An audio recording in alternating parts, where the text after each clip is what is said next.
السلام علیکم ناظرین، میں مشاہد حسین پاشا آپ کے سامنے حاضر ہوں لے کر آپ کا اپنا پروگرام جس کا نام ہے آتنکواد کا ورود۔ ناظرین، ہم بات کر رہے تھے کہ اسلام کس طرح آتنکواد کا ورود کرتا ہے، آتنکواد کی پرزور مخالفت کرتا ہے، جس میں ہمارے ساتھ شیخ ارشد بشیر مدنی صاحب موجود تھے۔ اس کے علاوہ جہاد کس طرح مسلمانوں کے خلاف بھی ہوتا ہے۔ آج ہمارے اسٹوڈیو میں پھر موجود ہیں شیخ ارشد بشیر مدنی، آئیے ہم ان سے بات کرتے ہیں۔ السلام علیکم۔ وعلیکم السلام ورحمۃ اللہ۔ شیخ صاحب، آپ کا تہہ دل سے استقبال ہے۔ الحمد للہ، جزاک اللہ۔ مدنی صاحب، میرا سوال ہے کہ کیا دہشت گردی کو، آتنکواد کو روکنے میں اسلامک ایجوکیشن اپنا کوئی اہم رول ادا کر سکتی ہے؟ اگر ہاں تو کیسے؟ اسلام ہی واحد راستہ ہے دنیا سے مکمل دہشت گردی کو ختم کرنے کا، اور صحیح معنوں میں امن آئے گا اسلامی تعلیمات سے، اور الٹیمیٹ جو پیس ہے یعنی آخرت کا امن بھی آئے گا تو اسلامی تعلیمات سے ہی۔ اس کو کیسے ہم پروف کر سکتے ہیں؟ تاریخ پڑھ کر اگر ہم دیکھتے ہیں تو نبی اکرم صلی اللہ علیہ وسلم جس جگہ پر بھیجے گئے تھے وہاں پر دہشت گردی کی ہر قسم موجود تھی۔ عورتوں پر اتیاچار، ڈومیسٹک وائلنس کی مثال لے لیجیے آپ، بچوں کو قتل کرنے کا، چائلڈ ابیوز کہیے، جب بچے کو ہی قتل کر دے رہے، ابیوز سے بھی خطرناک، یعنی بچوں کا ہراسمنٹ ہو، عورتوں کا ہراسمنٹ ہو، کمزوروں کا ہراسمنٹ ہو، یعنی دہشت گردی کی جتنی قسمیں ہو سکتی ہے اس زمانے میں موجود تھی۔ تو نبی اکرم صلی اللہ علیہ وسلم کو اللہ تعالیٰ نے ایک ایسے ایرے میں بھیجا کہ اگر وہاں کی دہشت گردی صاف ہو سکتی ہے تو پھر دنیا میں ہر جگہ کی دہشت گردی صاف ہو سکتی ہے۔ جیسے کہتے ہیں اگر آدمی فلاں جگہ تم کار چلا لیے، اس کا مطلب دنیا میں کہیں بھی چلا لے سکتے، ایک مثال مشہور ہے۔ تو ایک مخصوص جگہوں پر اگر کوئی ٹیسٹ پاس ہو جاتا ہے تو اس کے بعد لوگوں کے لیے باقی جگہوں پہ اپلائی کرنا آسان ہو جاتا ہے۔ تو قرآن مجید میں کئی طریقے سے دہشت گردی کو ختم کیا گیا۔ مثال کے طور پر سب سے پہلے تو قرآن مجید میں جو طریقہ اپنایا گیا وہ ہے اللہ تعالیٰ تمہیں دیکھ رہے ہیں۔ اس کا فائدہ کیا ہوتا ہے؟ ایک آدمی قانون کی نظر سے دن کے سورج کے اجالے میں بچ سکتا ہے، رات کے اندھیرے میں یا چھپے ہوئے جہاں پر کوئی بھی ہڈن کیمرے کچھ بھی نہیں ہو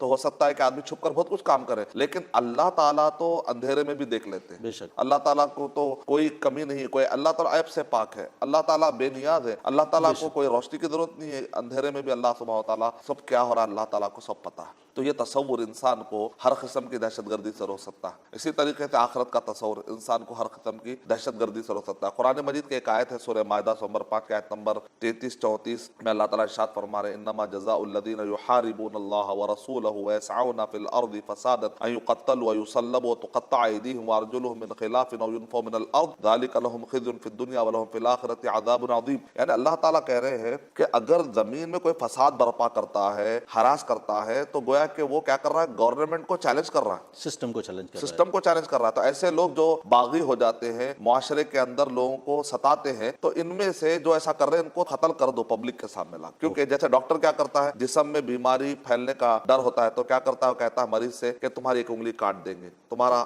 فلاں حصہ کاٹ دیں گے، ورنہ یہ پورا زہر پھیل جائے گا تو آخر میں پورا ہاتھ کاٹنا پڑے گا۔ تو کہتا ہے بھائی چھوٹا نقصان بہتر ہے بڑے نقصان سے، تو اس کی انگلی کاٹ دی جاتی ہے۔ اسی طریقے سے اگر چند شر پسند جو مسکرینٹ ہوتے ہیں، سماجی یعنی جس کو کہتے ہیں بد عناصر کہتے ہیں، جو بغاوت کرتے ہیں، دہشت گردی پھیلاتے ہیں، لوگوں کو ستاتے ہیں، لوٹ گھسوٹ کرتے ہیں، ان کو وقت کا حاکم بغاوت کی بنیاد پر اگر قتل کر دیتا ہے، ایسے دہشت گردوں کو سزا چھپا کر نہیں دینی چاہیے۔ اکثر کیا ہوتا ہے؟ چھپا کر سزا دی جاتی ہے، لیکن اسلام میں یہ ہے کہ جب بھی سزا دی جائے تو پبلک کے سامنے لا کر ان کو سزا دی جائے۔ یعنی آپ کا کہنے کا مطلب ہے کہ چوراہے پر لا کر انہیں مارا جائے، جس طریقے سے آج بھی سعودی عرب میں بالکل سزائیں دی جاتی ہیں۔ اس کا فائدہ کیا ہوتا ہے؟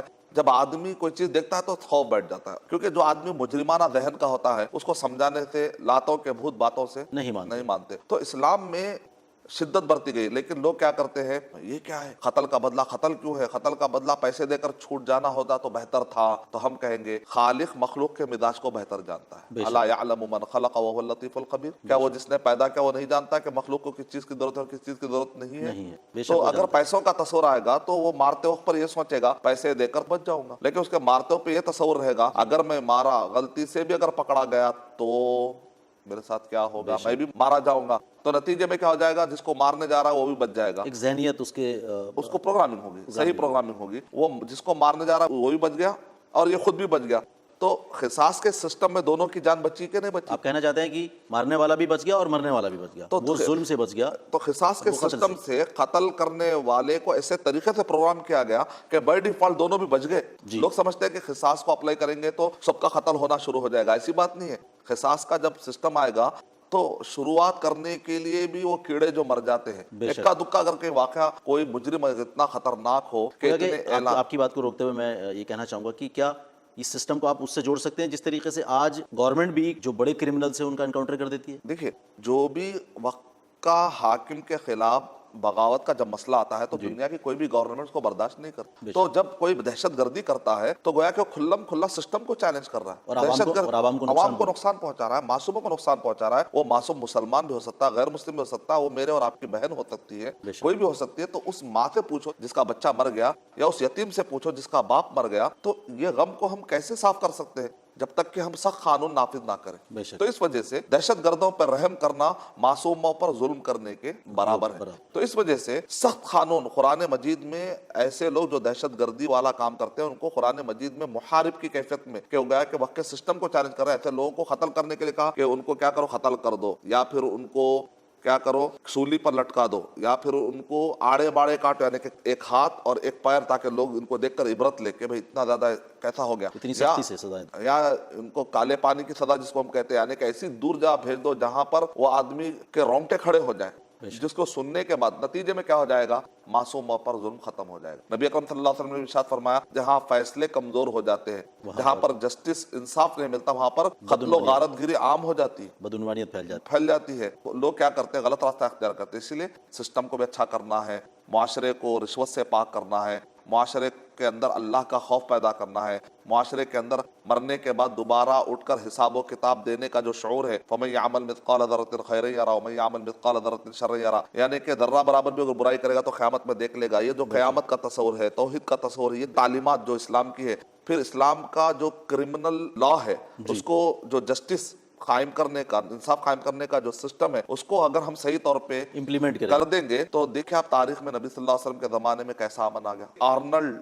جو کہ ایک زمانے میں علی گڑھ یونیورسٹی کے پروفیسر تھے, اورینٹلسٹ ہے, علامہ اقبال کے استاد ہے بھی کہا جاتا ہے, تو اورینٹلسٹ ہے. انہوں نے کتاب لکھی پریچنگ آف اسلام, کہ اسلام کیسے پھیلا. اس کتاب میں لکھا ہوا ہے کہ پرشین امپائر کے اور دنیا بھر کے سارے انسان انتظار کرتے تھے کہ کب مسلمان ہمارے پاس آئیں گے اور آ کر ہمارے حکومتوں سے حکومت ہٹا کر ہم پر حکومت کریں. کیوں؟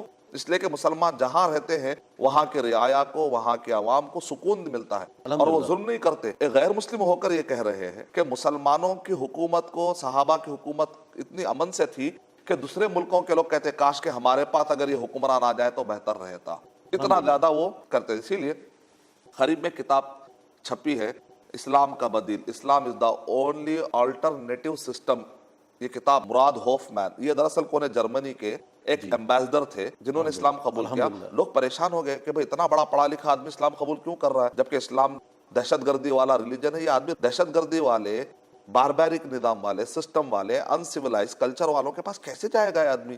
تو مراد ہوف مین نے نہ صرف اسلام قبول کیا بلکہ جواب دیا ان کو. ان کو جواب میں کہا اسلام ہی only alternative, Islam is the only alternative religion, اسلام ہی واحد اب تمہارے لیے راستہ رہ گیا ہے. یورپ امریکہ کے لوگ اگر اپنے فیملی سسٹم کو اچھا کرنا چاہ رہے ہیں, اپنے سکون کو واپس لانا چاہ رہے ہیں, اور ڈیتھ آف ویسٹ جو مغربی تہذیب مرنے کے دہانے پر ہے, اگر اس برے کلچر کو ختم کرتے ہوئے انسانیت کو واپس بچانا چاہتے ہیں اور واپس امن کی زندگی چاہتے ہیں, تو ان کو چاہیے کہ اسلام کا جو جسٹس, انصاف قائم کرنے کا جو لا ہے, جو سسٹم ہے, اس کو جب تک اپلائی نہیں کریں گے سوسائٹی کے اندر امن نہیں آ سکتا. اتنی بڑی کتاب انہوں نے لکھ دی.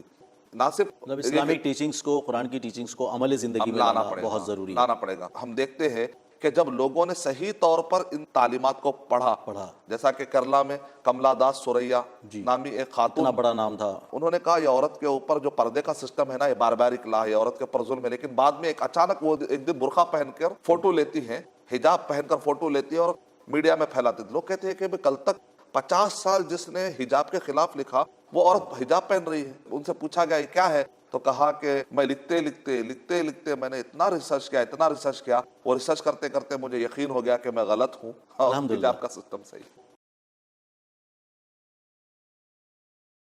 ناظرین, کس طریقے سے بتایا کہ قرآن اپنی تعلیمات سے آتنکواد کی بے پناہ مخالفت کرتا ہے. اسی تعلق سے شیخ صاحب میرا سوال ہے کہ معاشرے کا امن اور ذہنی امن, انٹرنل اور ایکسٹرنل, یہ امن کیا ہے؟ ایک ہوتا ہے ایکسٹرنل پیس, دوسرا ہوتا ہے انٹرنل پیس.